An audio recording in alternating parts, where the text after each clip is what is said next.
முதியோர் மருத்துவர் doctor vs Natarajan பேசுகிறேன். குருவடி சரணம், திருவடி சரணம். உலகமெல்லாம் சக்தி ஓங்க வேண்டும், ஒவ்வொரு மனக்குறையும் நீங்க வேண்டும். ஒரு சில மாதங்களுக்கு முன்பு மேல்மருத்துவ சித்திரப்பட்டு வெளிவரும் மகளிர் நலமா என்ற யூடியூப் சேனலுக்கு மகளிர் நலம் என்ற தலைப்பில் சில கட்டுரைகளை பதிவு செய்தேன். அது நல்ல சக்தி நிறைய பார்த்துட்டு ரொம்ப பாராட்டினாங்க. அதுக்கு அவங்களுக்கு நான் முதல்ல நன்றி சொல்லிக்கிறேன். முதல்ல என்ன நம்ம டாபிக் பேசணுன்னா, முதல்ல பெண்களுக்கு அதிகமாக பாதிக்கிற தைராய்டு தொல்லை, அதை பற்றி நல்ல விவரமாக பேசினேன். அதுக்கு அடுத்து அதுவும் ரொம்ப காமனாக இருக்கும். உடல் வலி, உடம்பு பூரா வலிக்குது, உடல் வலி மற்றும் மூட்டு வலி, அதை பற்றியும் சொன்னேன். அது நல்ல ரெஸ்பான்ஸ் இருந்தது. மூணாவதாக மறதி. இப்போ நிறைய பேர் வயசான காலத்து மட்டும் மறதி இல்லை, ஈவன் இளம் வயதிலேயே மறதி வருது. அது மறதிங்கிற சாதாரண மறதியா இல்லை மறதி நோய், டிமென்ஷியாங்கிற மறதி நோய் அப்படின்னு அதை பற்றி பேசினேன். அப்புறம் அதுக்கு அடுத்து லாஸ்ட்டாக பேசுனது நினைவாற்றலை அதிகரிப்பது எப்படி, ஹவு டு இம்ப்ரூவ் மெமரி சொன்னால் நினைவாற்றலை அதிகரிப்பு எப்படி மட்டும் பேசிகிட்டு இருந்தேன். இப்போ நல்ல வரவேற்பு இருந்தது. தொடர்ந்து இன்றைக்கி இந்த பதிவில் 2 முக்கியமான சாதாரணமாக பார்க்குற தொல்லைகளை பற்றி தான் பேச போகிறேன். ஒன்று மலச்சிக்கல். மலச்சிக்கல் மருந்தின்றி போக முடியுமா, அதுதான் நம்ம டைட்டில். அடுத்து சுகமான தூக்கத்திற்கு, 2 தான் இன்றைக்கி பற்றி பேச போகிறேன். முதல்ல நம்ம மலச்சிக்கலை பற்றி தெரிஞ்சுக்கொள்வோம். மலச்சிக்கல் அப்படிங்கிறது ஒரு சாதாரண ஒரு ஏஜில் தான் வரும். 50 இயர்ஸ் 60 இயர்ஸ்க்கு அப்புறம் தான் வரும். அந்த மலச்சிக்கல் எப்படின்னு 2ஆக பிரிக்கிறாங்க. ஒன்று டெய்லி மோஷன் போகும், இன்னும் கெட்டியாக இறுகி போகும், அது மலச்சிக்கல். இன்னொன்று 2 நாளைக்கு ஒரு வாட்டி 3 நாளைக்கு ஒரு வாட்டி கெட்டியாக மலம் போகும், அதையும் மலச்சிக்கல்னு சொல்கிறாங்க. மலச்சிக்கல் என்ன காரணம் அப்படின்னு பார்த்தீங்கன்னா, குறைவான தண்ணீர் நிறைய குடிக்க மாட்டாங்க. ஏஜ் ஆக ஆக தண்ணி தாங்க ரொம்ப குறைஞ்சி போயிடும். ஸோ தண்ணி ரொம்ப குறைச்சி கொடுத்துருவாங்க. போதுமான எக்ஸசைஸ் இல்லை. இப்போ முன்னாடி ரொம்ப ஆக்டிவாக ஆஃபீஸ் போகிறது ரொம்ப ஆக்டிவாக இருப்பாங்க. கொஞ்சம் ஏஜ் ஆனவுடனே அந்த எக்ஸசைஸுங்கிற உடற்பயிற்சி எது இல்லாமல் இருப்பாங்க. அப்புறம் நிறைய டிசீஸ் இருக்கும். அவங்க ஏதோ ஒரு டிசீஸ் வந்துடும். ஒரு ஹார்ட் ப்ராப்ளமோ, ஒரு டிமென்ஷியா, நிறைய நோய்கள் வந்துடும். இந்த நோய்கள்னால படுத்துருவாங்க. அதனாலேயும் சில மலச்சிக்கல் வரும். நிறைய ட்ரக்ஸ் சாப்பிடுவாங்க. அதில் முக்கியமாக இந்த பெயின் கில்லர், இந்த சுண்ணாம்பு சத்து மாத்திரை, இல்லை இரும்பு சத்து மாத்திரை, தூக்க மாத்திரை, இதனாலேயும் மலச்சிக்கல் வரும். அப்புறம் சில மனநோய்கள், நீங்கள் பார்த்தீங்கன்னா மென்டல் டிப்ரெஷன், மனச்சோர்வுங்களுக்கு இது ரொம்ப காமனாக வரும். இந்த டிசீஸ் எடுத்திங்கன்னா தைராய்டு, நாங்கள் லாஸ்ட் டைம் கூட சொல்லிக்கிறேன், தைராய்டில் ஹைப்போ தைராய்டிசம், மிக்ஸடிமான்னு சொல்லுவோம். அவங்க ரொம்ப காமனாக வர்றது மலச்சிக்கல். ஸோ டிசீஸ்னால் வரலாம், ட்ரக்னால் வரலாம், லேக் ஆஃப் எக்ஸசைஸ்னால் வரலாம், இல்லை போதுமான தண்ணி இல்லாமனாலையும் வரலாம். இப்படி பல காரணங்களால ஏஜ் ஆக ஆக மலச்சிக்கல் வருது. ஓகே, அந்த மலச்சிக்கல் ஏதாவது ப்ராப்ளம் வருமா அப்படின்னு பார்த்தா, 1 நாள் 2 நாள், 1 வாரம் 10 நாள் மலச்சிக்கல்னால் ஒன்றுமே வராது. நேச்சுராகவே 2 நாளைக்கு ஒரு வாட்டி மோஷன் போயிடும். ஸோ தொடர்ந்து மாதக்கணக்கில் வருஷக்கணக்கு மலச்சிக்கல் இருந்ததுன்னா நிறைய தொல்லைகள் வர ஆரம்பிச்சிடும். என்ன தொல்லைகள் மெயினாக வரும்னா, பைல்ஸு, பைல்ஸ் வர வாய்ப்பு அதிகமாகும். யாருக்கு மலச்சிக்கல் தொடர்ந்து இருக்கோ அவங்களுக்கு பைல்ஸ் வரும். 2 ஃபிஷர், அதுலேயும் ஒரு காரணமாக இருக்கும். அப்புறம் மலச்சிக்கல்னால என்ன தொந்தரவு வரும்னா, ஹெர்னியா வர வாய்ப்பு இருக்கும். யூரின் பிளாக் பண்ணிக்கும். நல்ல சிவியர் கான்ஸ்டிபேஷனுங்களுக்கு யூரின் திடீர்னு அடைச்சிடும். எனிமா கொடுத்து மோஷன் போனதுக்கப்புறம் தான் யூரின் ஃப்ரீயாக வந்துட்டுருக்கும். அது மாதிரி சிறு குடல் அடைச்சிடும். இப்படி ஆப்ரேஷன் கூட பண்ண வேண்டி வந்திருக்கும். சில பேர்த்துக்கு இந்த வேரிகோஸ் வெயின் பார்த்துருப்பீங்க. இந்த காலெலாம் ஒரு நரம்பு சுற்றுற மாதிரி இருக்கும். அது கான்ஸ்டிபேஷன் தொடர்ந்து இருக்கிறவங்களுக்கு வேரிகோஸ் வெயின்லாம் நிறைய காம்ப்ளிகேஷன் இருக்குது. இது இல்லாமல் அவங்களுக்கு சில பேர்த்துக்கு டாய்லெட் போய் ஸ்ட்ரெயின் பண்ணுது, நெஞ்சில் படபட வர மாதிரி இருக்கும். ஸ்பியூரிஸ் டயரியான்னு சொல்லுவோம். அது மோஷன் போல் ஆனால் கொஞ்சம் மோஷன் லீக் ஆகிட்டே இருக்கும். இது என்னதுன்னா, இந்த மோஷன் நல்லா அடைச்சிட்டுன்னு வச்சுக்கோங்க, ஃபீக்கல் இம்பேக்ஷன். இது ஆனதுக்கப்புறம் அந்த இம்பேக்ஷன் ஆனது மேலே சில ஃப்ளூயிட் கலெக்ட் ஆகி அது கொஞ்சமாக லீக் ஆகி வந்துட்டுருக்கும். பார்க்குறது டயரியா மாதிரி இருக்கும். பட் இது not real diarrhoea, it is a falls diarrhoea. இதை ஸ்பூரி டயரியான்னு சொல்லுவோம். மலச்சிக்கல் இவ்வளோ காம்ப்ளிகேட் வரும்னு சொல்லிட்டேன். இது எப்படி மருந்து இல்லாமல் ட்ரீட் பண்ணுறது இப்போ அடுத்தது பார்க்கலாம். முதல்ல ஒரு டாக்டர்கிட்ட போய் செக்கப் பண்ணி, வேறு ஏதாவது நோய்கள் ஏதோ ஒரு காரணமாக இருக்கா, வேறு நோய்கள் ஒரு காரணமாக இருந்தால் அந்த நோய்க்கான ட்ரீட் பண்ணணும். ஒன்று தைராய்டு குறைவாக இருந்தால் அதுக்கு ட்ரீட் பண்ணணும். பார்க்கின்சன் டிசீஸ், அதுக்கு ட்ரீட் பண்ணணும். சில பேர்த்துக்கு வேறு நிறைய ப்ராப்ளம் இருக்குது, டிமென்ஷியா இருக்குது, so many disease are responsible. அதை ட்ரீட் பண்ணால் நம்ம மலச்சிக்கல் இல்லாமல் சரியாக போயிடும். அடுத்து தண்ணி நிறைய குடிக்கணும்.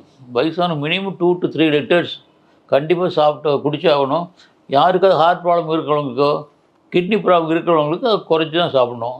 3வது வந்து தேவையற்ற மாத்திரை நிறுத்திடணும். நீங்கள் பார்த்தீங்கன்னா நிறைய மாத்திரை சில வந்து மாத்திரையே தேவைப்படாது. வெறும் கால்சியம் மாத்திரை, அயர்ன் மாத்திரை, இப்போ நிறைய மாத்திரையில் வந்து மலச்சிக்கல் வர வாய்ப்பு இருக்குது. அந்த மாத்திரையை நிறுத்திடலாம். அடுத்து டயட்டில் கொஞ்சம் கான்சன்ட்ரேட் பண்ணோம். நம்ம யூஸ்வலாக ஒரு ஹை ஃபைபர் டயட், நார்ச்சத்து அதிகமுள்ள உணவு நம்ம சாப்பிட்றது கிடையாது. ஸோ யாருக்கெல்லாம் மலச்சிக்கல் வர வாய்ப்பு அதிகமாக இருக்கோ நான் சொல்கிற டயட்டை கொஞ்சம் ஃபாலோ பண்ண முக்கியம். நம்ம மெயினாக நம்ம அரிசி தான் 3 வேளையும் சாப்பிட்றோம். அரிசியில் வந்து ஃபைபர் ரொம்ப குறைவாக இருக்குது. ஒன்லி மாவுச்சத்து தான் அதிகமாக இருக்குது. ஸோ அரிசி குறைச்சிக்கிட்டு கோதுமையை வாரத்தில் 2 நாளைக்கு 3 நாளைக்கு கோதுமை வந்து சாப்பிட ரொம்ப நல்லது. அதுக்கு அடுத்ததாக வந்து சிறுதானியங்கள், மில்லட்ஸ். எல்லாருக்கும் தெரியும் மில்லட்ஸ் இது பெஸ்ட் இன் ஓல்டேஜ். அதில் ஃபைபர் இருக்குது, கால்சியம் இருக்குது, அயர்ன் எவ்வளோ இருக்குது. அதில் கம்பு, ராகி, சோளம், திணை எல்லாத்துலேயும் நிறைய ஃபைபர் இருக்குது. அதை நீங்கள் எடுத்துக்கலாம். அடுத்ததாக வந்து ஃப்ரூட்ஸ்னு எடுத்துட்டிங்கன்னா வாழைப்பழம் இருக்குது, மாம்பழம் இருக்குது, அத்திப்பழம் நிறைய ஃபைபர் இருக்குது. ஆனால் கொஞ்சம் காஸ்ட்லி இருக்குது. அத்திப்பழம், பேரிச்சம்பழம் ஆல்சோ நல்லது. இதை எடுத்துக்கலாம். காய்கறின்னு கீரை, கீரையில் வந்து எல்லா கீரையும் இது ஹை ஃபைபர் இருக்குது. கீரை நிறைய எடுத்துக்கலாம். அப்புறம் வாழைத்தண்டு, பாகற்காய், புடலங்காய், பீக்கங்காய், காலிஃப்ளவர், முட்டைக்கோஸ் எல்லாத்துலேயும் ஹை ஃபைபர் இருக்குது. ஃப்ரூட்ஸ் இன்னொரு முக்கியமான ஃப்ரூட்ஸ் வந்து சீப் அண்ட் பெஸ்ட் கொய்யாப்பழம். இது ரொம்ப சீப் பட் ஹை எஃபெக்டிவ். அது கான்ஸ்டிபேஷன் அதெல்லாம் சாப்பிட்டுக்கலாம். அடுத்து வந்து இந்த சாதாரண வீட்டில் சமைக்கும் பாருங்கள், மிளகு, ஓமம், கொத்தமல்லி, ட்ரை சில்லிஸ், இதில் வந்து நிறைய ஃபைபர் இருக்குது. நீங்கள் ட்ரை சில்லிஸ் இந்த கார மிளகாய் வந்து காரத்தினால மோஷன் போகிறதில்ல, அதில் வந்து ஃபைபர் அவ்வளோ அதிகமாக இருக்கான். இதெல்லாம் ஆட் பண்ணிக்கணும். ஸோ நான் சொன்னதை நீங்கள் ரெகுலராக ஃபாலோ பண்ணலாம். இப்போ ஃப்ரூட்ஸ் கொஞ்சம் எடுத்துக்கலாம், காய்கறி கொஞ்சம் எடுத்துக்கலாம், கீரை எடுத்துக்கலாம், மில்லட்ஸில் சிறுதானியம் சேர்த்துக்கலாம். இதெல்லாம் பண்ணலாம். இன்னொரு கண்டினா ரொம்ப வயசாகி போச்சு, 70 இயர்ஸ் 80 இயர்ஸ் படுக்கையே கிடக்கிறாங்க. அவங்களுக்கு என்ன எக்ஸசைஸ் பண்ண முடியும், என்ன டயட் சாப்பிட முடியும்? அவங்களுக்கு கண்டிப்பாக கான்ஸ்டிபேஷன் வரத்தான் செய்யும். அதுக்கு வந்து இந்த சொன்ன இதில் சரியாகாது. ஸோ அவங்களுக்கு வந்து மாத்திரை கொடுக்கறது எந்த தப்புமே இல்லை. லேக்ஸேட்டிவ்ஸ் மழை இலக்கி மாத்திரைகள் கண்டிப்பாக கொடுக்கலாம். இல்லை சில பேர்த்துக்கு வந்து சப்போஸ்டிஸ் வைக்கலாம், சில பேர்த்துக்கு எனிமே கூட கொடுக்கலாம். ஸோ இந்த மாதிரி கேட்டகரி மட்டும்தான் மருந்து கொடுக்க வேண்டியிருக்கும். மற்ற யங்ஸ்டர்ஸுக்கு மலச்சிக்கல் வந்துச்சுன்னா நான் சொன்ன வழிமுறைகளை தவறாக பிடிச்சிங்கன்னா கண்டிப்பாக மருந்தின்றி மலச்சிக்கலை போக்குவோம். அன்னை ஆதிபராத்தி அருளிய அற்புத மருந்துகள் என்ற நூல் 1988ஆம் ஆண்டுலேயே நாங்கள் போட்டிருக்கோம். அப்போ அம்மா அருள்வாக்கு சொல்லிட்டு வெளியே வரும்போது, அம்மா ரூம்லேருந்து வெளியே வரலாம் பக்தர்களை கேட்டு எழுதின இந்த நூல் இன்றைக்கும் நம்ம மருவத்தூர் சித்தர் வீட்டில் கிடைக்குது. அம்மா இந்த புக்கில் என்ன எழுதிக்கிறாங்கன்னா பேஜ் நம்பர் 58 58ல் மலச்சிக்கல் நீங்க நில ஆவாரை, சுக்கு, பிஞ்சு கடுக்காய், நன்னாரி வேர் ஆகியவற்றை ஒன்றாக இடித்து மெல்லிய துணியில் வடிகட்டி ஒரு பாட்டில் எடுத்து வைத்து கொண்டு இரவில் சாப்பிட்டு அரை மணி நேரம் கழித்து ஒரு டேபிள் ஸ்பூன் எடுத்து வெந்நீர் கலந்து சாப்பிட்டால் மலச்சிக்கல் நீங்கும். இதையும் நம்ம ட்ரை பண்ணி பார்க்கலாம். இப்போ அடுத்த டாப்பிக்கை நம்ம என்னென்னு பார்க்கலாம்.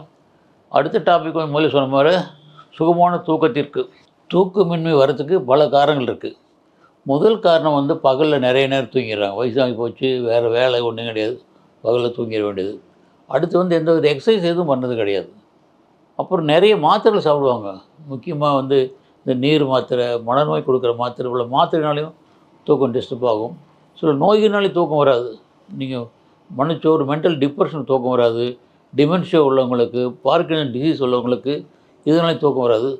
சில பேர்த்துக்கு இரவுலையான சரி ப்ராப்ளம் வந்துடும். நீ ஆஸ்மா பேஷண்ட்னா பகல் நல்லா இருப்பாங்க, நைட் ஆனால் வீசிங் வந்துடும். அப்போ கார்டியக் பேஷண்ட் நைட் ஆனால் அந்த மூச்சு வாங்க ஆரம்பிச்சிடும். சில டிசீஸ்னாலே வரலாம். சில பேர்த்துக்கு யூரின் அடிக்கடி போயிட்டுருக்கும். ப்ராஸ்டேட் ப்ராப்ளம் ஆண்களுக்கு மட்டும்தான் உண்டு, அதனால் அடிக்கடி யூரின் போகிற காரணமாக இருக்குது. சில பேர்த்துக்கு மனக்கவலைகள், வயசான காலத்தில் சோமனி ஒரீஸ், அது உறவினர் இழப்பு இருக்கலாம், இல்லை நிதி பற்றாக்குறையாக இருக்கலாம், இல்லை தனிமை ஒரு காரணமாக இருக்கலாம், மென்டல் டிஸ்டர்பன்ஸ் ஒரு காரணமாக இருக்கலாம். இதோடு வந்து சில பேர் நைட்டில் தான் இரவில் தான் காஃபி, டீ இல்லை மது அருந்துவாங்க. இப்படி பல காரணங்களை வந்து இரவில் தூக்கம் வருதில்லை. ஸோ இப்படி இரவில் வந்து எந்த மருந்தும் இல்லாமல் சுகமான தூக்கத்திற்கு என்ன வழின்னு முதல்ல பார்ப்போம். முதல்ல செய்ய வேண்டியது பகல் நேர தூக்கத்தை குறைச்சிடணும். ஒரு 60 மினிட்ஸ் ஆர் மேக்ஸிமம் 40 மினிட்ஸ் இருந்தால் போதும். கொஞ்சமாக பகல் நேரத்தில் ரொம்ப தூங்கக்கூடாது. ரொம்ப நீ தூங்கினா நைட்டில் தூக்கம் வரவே வராது. அது ரொம்ப முக்கியம், அதை ஃபாலோ பண்ணணும்.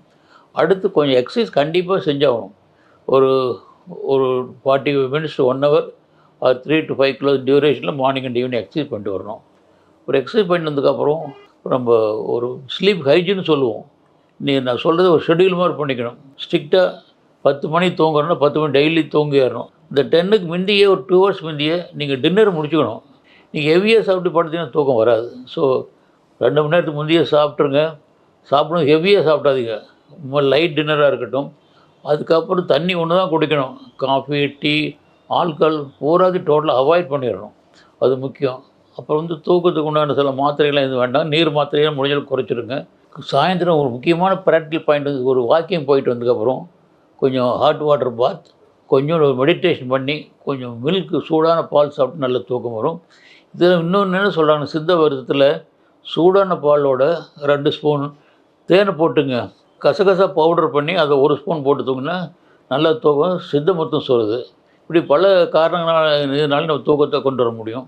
ஸோ தூக்கம் நல்லா வரணும்னா ஒன்று பகல் நேரத்தை அவாய்ட் பண்ணணும் ஃபஸ்ட்டு. 2வது முடிஞ்ச அளவு எக்ஸசைஸ் பண்ணணும். 3வது முடிஞ்சுன்னா ஈவினிங்கில் ஒரு தூங்குறதுக்கு முந்தி ஒரு மெடிடேஷன் பண்ணணும். அது ரொம்ப முக்கியம். தேவையற்ற மாத்திரைகளை குறைச்சிடணும். இது மாதிரி ரெகுலராக ஒரு ஷெட்யூல் பண்ணி வந்துட்டிங்கன்னா கண்டிப்பாக தூக்கம் நம்மளை தழுவிக்கொள்ளும். சுகமான தூக்கத்திற்கு இதுதான் சிறந்த வழி. மாத்திரை இல்லாமையே தூக்கம் வரலாம். இப்போ தூக்க மாத்திரை போட்டுக்கிறது ஈஸியாகிடும். உங்களுக்கு என்ன ப்ராப்ளம் வரும்னா, முதல்ல ஒரு ஸ்மால் டோஸ் ஆரம்பிப்பீங்க. ஒரு வாரம் கழித்து சார் இந்த தூக்கம் வரல சார், இன்னும் டோஸை ரைஸ் பண்ணுவார். அது 1 மாதம் கழிச்சு இதுலேயும் வரல சார், ஸோ இன்னொரு ட்ரக் ஆட் பண்ணுவோம். இப்படியே நீங்கள் ட்ரக் அடிக்ஷனாக மாறிடுங்க. அது டிபெண்டன்சி, அதுக்கு அடிமையாகிடுவோம். அதனால் மேக்ஸிமம் தூக்கத்தை மாத்திரை அவாய்ட் பண்ணது ரொம்ப நல்லது. நான் சொன்ன வழிமுறை ரொம்ப எளிய வழிமுறை, யார் வேணாலும் ஃபாலோ பண்ணலாம். இது பண்ணி பார்த்தீங்கன்னா கண்டிப்பாக தூக்கம் இது நல்லா வரும். எந்த ப்ராப்ளம் இல்லாமல் வரும். இந்த பதவி பார்த்த அனைத்து சக்திகளுக்கும் இந்த மனமாக நன்றி தெரிவித்துக் கொள்கிறேன். ஓம் சக்தி பராசக்தி.